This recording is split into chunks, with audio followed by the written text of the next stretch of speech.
কি পরিমাণ টাকা থাকলে কোরবানি ওয়াজিব হবে? আমি আমার ভাইদের সাথে কোরবানির গরুর সাথে আমার ছেলের আকিকা দিতে চাই, এভাবে তো অনেকেই দেয়।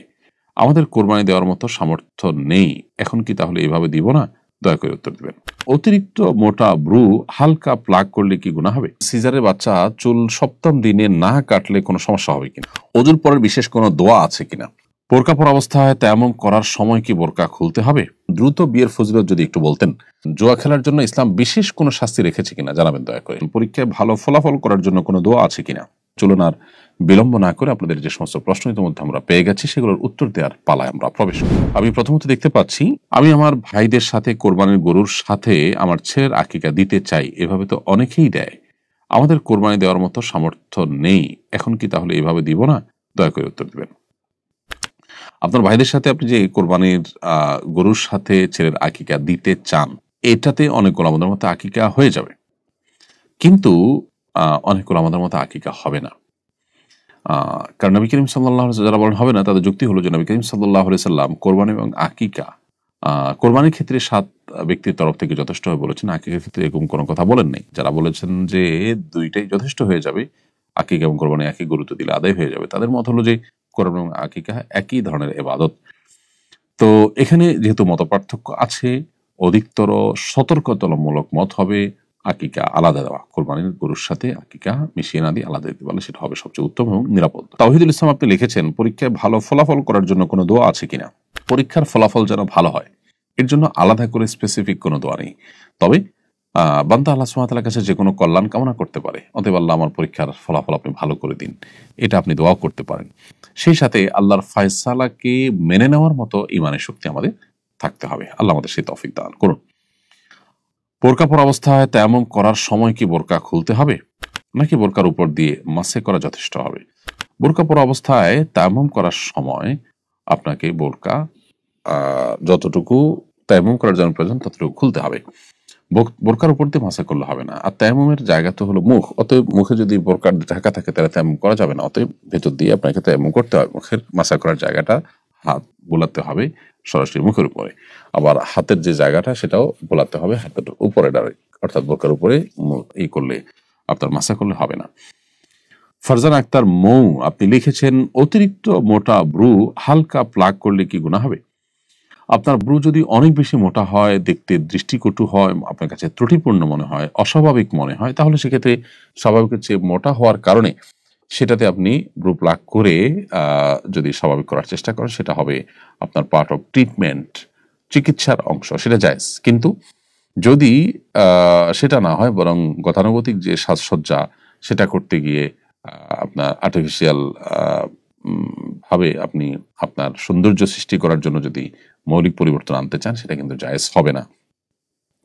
রানী বেগম আপনি লিখেছেন, সিজারের বাচ্চা চুল সপ্তম দিনে না কাটলে কোনো সমস্যা হবে কিনা? পরে কেটেছে, চুলের পরিমাণ স্বর্ণ টাকা দান করা যাবে কিনা?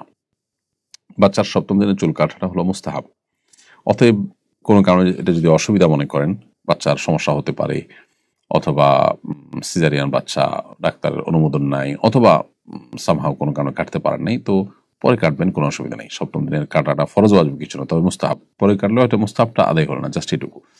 আর চুলের পরিমাণ স্বর্ণ অথবা রূপা দান করা সেটাও মুস্তাহাব, যার কারণে আপনি সেই ইয়েটা আপনার চুলটা যখনই কাটবেন তখনই সেটার ওজন পরিমাণ স্বর্ণ বা রূপা বা তার মূল্য আপনি দান করে দিবেন। ওজুর পরের বিশেষ কোনো দোয়া আছে কিনা?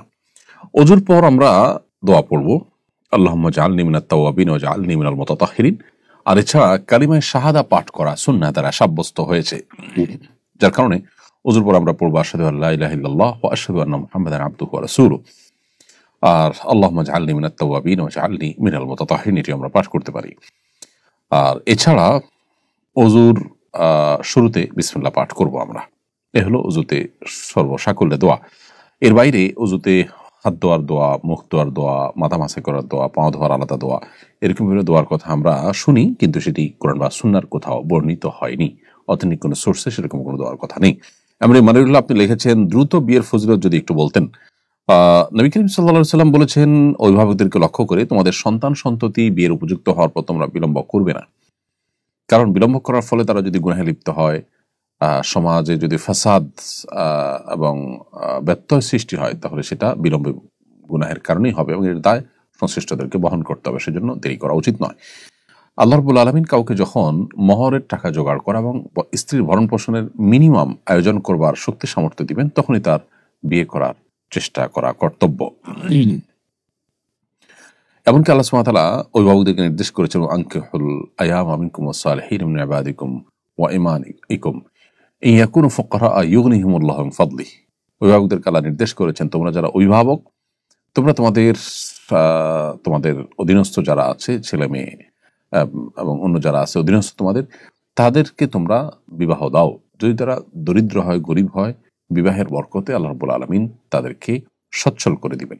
এই আয়াত থাকার পরও যদি আমরা আর্থিক অজুহাতে, পায়ে দাঁড়াবার অজুহাতে বিবাহ বিলম্ব করে, সেটা হবে আমাদের কোন হাদিসের খেলাফ আমল করা। বোরহান ইসলাম লিখেছেন, জুয়া খেলার জন্য ইসলাম বিশেষ কোনো শাস্তি রেখেছে কিনা জানাবেন দয়া করে। সুনির্দিষ্ট কোনো শাস্তি জুয়া খেলার জন্য নেই, তবে ইসলামের বিচার ব্যবস্থা থাকলে তখন কোরআন এবং হাদিসের আলোকে যারা বিচারক হবেন, বিচার কার্য যারা পরিচালনা করবেন, তারা অপরাধের মাত্রা অনুপাতে শাস্তি নির্ধারণ করবেন। তবে শাস্তি পাবে, এটা শাস্তি হবে এটা নিশ্চিত, কিন্তু শরীয়ত কিছু কিছু অপরাধের শাস্তি চূড়ান্ত করে দিয়েছে, আর কিছু কিছু বিচারকের হাতে ছেড়ে দিয়েছে, মাত্রা বিবেচনা করে তিনি শাস্তি দিবেন, এটা সেরকম একটি বিষয়।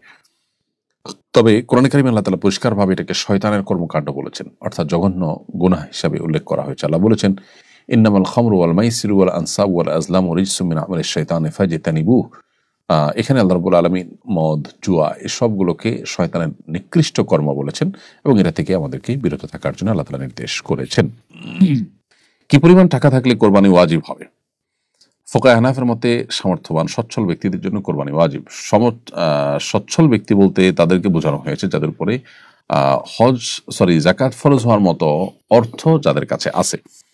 যাকাত ফরজ হওয়ার মতো অর্থ বলতে 83 গ্রাম রূপা অথবা 52.5 ভরি রূপা, এটার মালিকানা যার কাছে আছে, এই রূপা কেনার মতো টাকা যার কাছে আছে, অর্থাৎ 80 থেকে 85 হাজার প্লাস মাইনাস এক এক সময় রূপার দাম উঠে নামে, সেটার হিসাব অনুযায়ী আপনি ঠিক করবেন।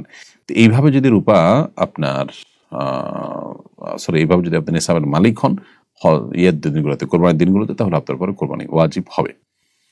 সঞ্জিদা জাহান আপনি লিখেছেন, একই বিষয় ভিন্ন ভিন্ন সময় কসম করলে তারপর কসম ভাঙলে কয়টি কাফারা দেওয়া লাগবে? একই বিষয় ভিন্ন ভিন্ন সময় আপনি একাধিক কসম করলে অনেক উলামাদের মতে একটি কাফারাই যথেষ্ট হবে। যেমন সৌদি আরবের শেখ বিন বাজ রাহিমাহুল্লাহ সহ অনেক ওলামায়ে কেরাম, হাম্বলী মাযহাবের ওলামায়ে কেরাম অনেকে বলেন এটি। কিন্তু এর বিপরীতে বাংলাদেশের ওলামায়ে কেরাম তথা ওলামায়ে আহনাফ, তাদের দৃষ্টিতে বিশুদ্ধ মত অনুযায়ী আপনাকে ভিন্ন ভিন্ন কাফারা দিতে হবে। যতবার কসম করবেন প্রত্যেকটা কসম ভঙ্গের জন্য আলাদা আলাদা কাফারা আপনাকে দিতে হবে। প্রিয় দর্শক, দেখতে দেখতে অনুষ্ঠানে আমরা একেবারে শেষ প্রান্তে চলে এসেছি। জাযাকুমুল্লাহু খাইরান। আসসালামু আলাইকুম ওয়া রাহমাতুল্লাহি ওয়া বারাকাতুহু।